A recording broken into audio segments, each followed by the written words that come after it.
আসসালামু আলাইকুম। আমন্ত্রণ জানাচ্ছি এই চ্যানেল জুলাই 36 এর দুপুরের সংবাদে। প্রথমে জানিয়ে দিব জাতীয় সংবাদ।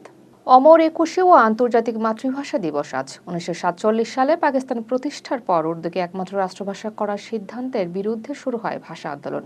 1952 সালের 21শে ফেব্রুয়ারি শহীদ হয় আমাদের বাংলার দামাল ছেলেরা। এই আন্দোলনের ফলে 1956 সালে বাংলা রাষ্ট্রভাষার স্বীকৃতি পায়। ভাষার অধিকার থেকেই জন্ম নেয় আত্মপরিচয়ের শক্ত ভিত্তি। এই চেতনায় 1971 সালের মুক্তিযুদ্ধকে অনুপ্রাণিত করে। এর স্বীকৃতি হিসেবে 1999 সালে ইউনেস্কো 21শে ফেব্রুয়ারিকে আন্তর্জাতিক মাতৃভাষা দিবস হিসেবে ঘোষণা করেন, যা আজ বিশ্বব্যাপী ভাষা ও সংস্কৃতির অধিকার রক্ষার প্রতীক। অমর একুশে ও আন্তর্জাতিক মাতৃভাষা দিবস উপলক্ষে কেন্দ্রীয় শহীদ মিনারে মানুষের ঢল নেমেছে। শনিবার প্রথম প্রহরে রাত 12টা 1 মিনিটে প্রেসিডেন্ট মোহাম্মদ শাহাবুদ্দিন শ্রদ্ধা নিবেদন করেন। 12টা 8 মিনিটে প্রধানমন্ত্রী তারেক রহমান পুষ্পস্তবক অর্পণ করেন। তার সঙ্গে মন্ত্রিসভার সদস্যরা উপস্থিত ছিলেন। এরপর বিএনপি ও জিয়া পরিবারের পক্ষ থেকে ফুল দেওয়া হয়। বিরোধী দলীয় নেতা ডাক্তার শফিকুর রহমানের নেতৃত্বে 11 দলীয় জোট শ্রদ্ধা জানায়। সরাইলে বাধার মুখে কেন্দ্রীয় শহীদ মিনারে শ্রদ্ধা জানাতে পারেননি ব্রাহ্মণবাড়িয়া 2 আসনের সংসদ সদস্য ব্যারিস্টার রুমিন ফারহানা। দিবাগত রাতে পুষ্পস্তবক অর্পণ করতে গেলে একদল লোক বাধা দেয় বলে অভিযোগ ওঠে।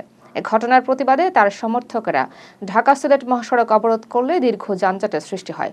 প্রায় 1 ঘন্টা সড়ক বন্ধ থাকায় যাত্রীরা ভোগান্তিতে পড়েন। রুমিন ফারহানা এটিকে পরিকল্পিত হামলার চেষ্টা বলে অভিযোগ করেন। পুলিশ পরিস্থিতি নিয়ন্ত্রণে আনে এবং তিনি মামলার প্রস্তুতির কথা জানান। প্রথমবার শহীদ মিনারে জামায়াতে শ্রদ্ধা জানানোকে সাধুবাদ জানিয়েছেন শিক্ষা প্রতিমন্ত্রী ববি হাজ্জাজ। তিনি বলেন, ভুল সংশোধন করে নতুন করে শুরু করাকে স্বাগত জানানো উচিত। নির্বাচিত সরকারের অধীনে শ্রদ্ধা জানাতে পারায় তিনি আনন্দ প্রকাশ করেন। তিনি দাবি করেন, এবার গণতান্ত্রিক পরিবেশে দিবসটি পালিত হচ্ছে। নিজ এলাকায় আইন শৃঙ্খলা উন্নয়নের আশ্বাস দেন। রমজান শুরু হতেই রাজধানীর বাজারে ইফতার সামগ্রীর দাম বেড়েছে। খেজুরের দাম কেজিতে 20 থেকে 100 টাকা পর্যন্ত বৃদ্ধি পেয়েছে। লেবুর হালি 100 থেকে 120 টাকা, শসা 120 টাকা কেজি বিক্রি হচ্ছে। বেগুন ও কাঁচামরিচের দামও ঊর্ধ্বমুখী। সীমিত আয়ের মানুষ চাপে পড়েছেন। ব্যবসায়ীরা সরবরাহ কম থাকাকে কারণ হিসেবে বলছেন।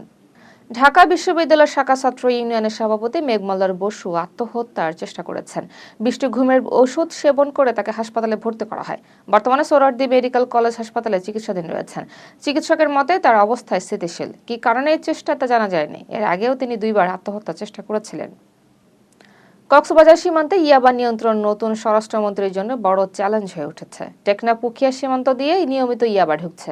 জব্দ বাড়লেও বাজারে সরবরাহ কমেনি। প্রযুক্তি নির্ভর নজরদারি ও ড্রোন ব্যবহারের পরিকল্পনা করা হচ্ছে।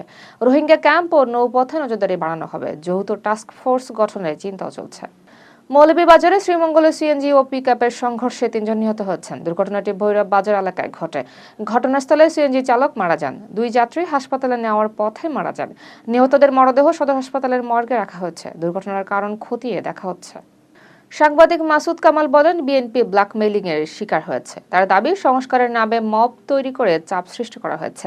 তিনি বলেন, বিএনপি গণভোট মানেনি, শুধু ভান করেছে। একাধিকবার সংস্কার চাপিয়ে দেওয়ার সমালোচনা করেন তিনি।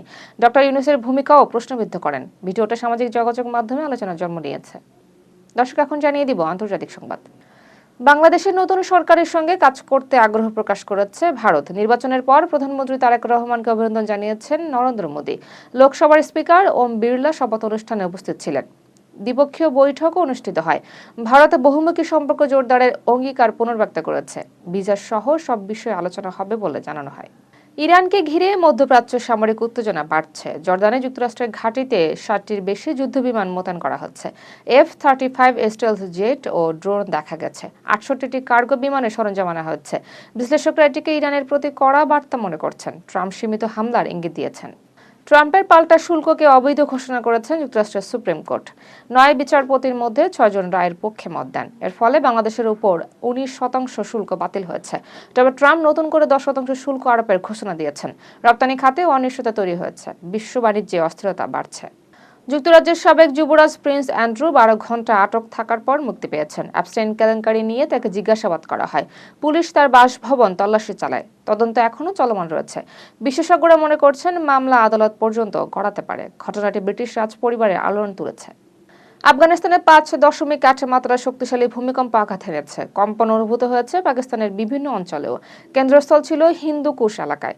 তাৎক্ষণিকভাবে হতাহতের খবর পাওয়া যায়নি। ভূমিকম্পন প্রবণ এলাকা হয় আতঙ্ক ছড়ায়। আগেও বড় ভূমিকম্পে ব্যাপক প্রাণহানি হয়েছিল। লেবাননে ইসরায়েলি বিমান ও ড্রোন হামলায় অন্তত 12 জন নিহত হয়েছেন। নিহতদের মধ্যে হিজবুল্লাহর এক কমান্ডার রয়েছেন। বেকা উপত্যকা ও শরণার্থী শিবিরে হামলা হয়, অনেক মানুষ আহত হয়েছেন। ইসরায়েল যুদ্ধবিরতি লঙ্ঘনের অভিযোগ করেছে। এই হামলায় নতুন সংঘাতের আশঙ্কা বাড়ছে। দর্শক, এতক্ষণ সাথে থাকার জন্য ধন্যবাদ।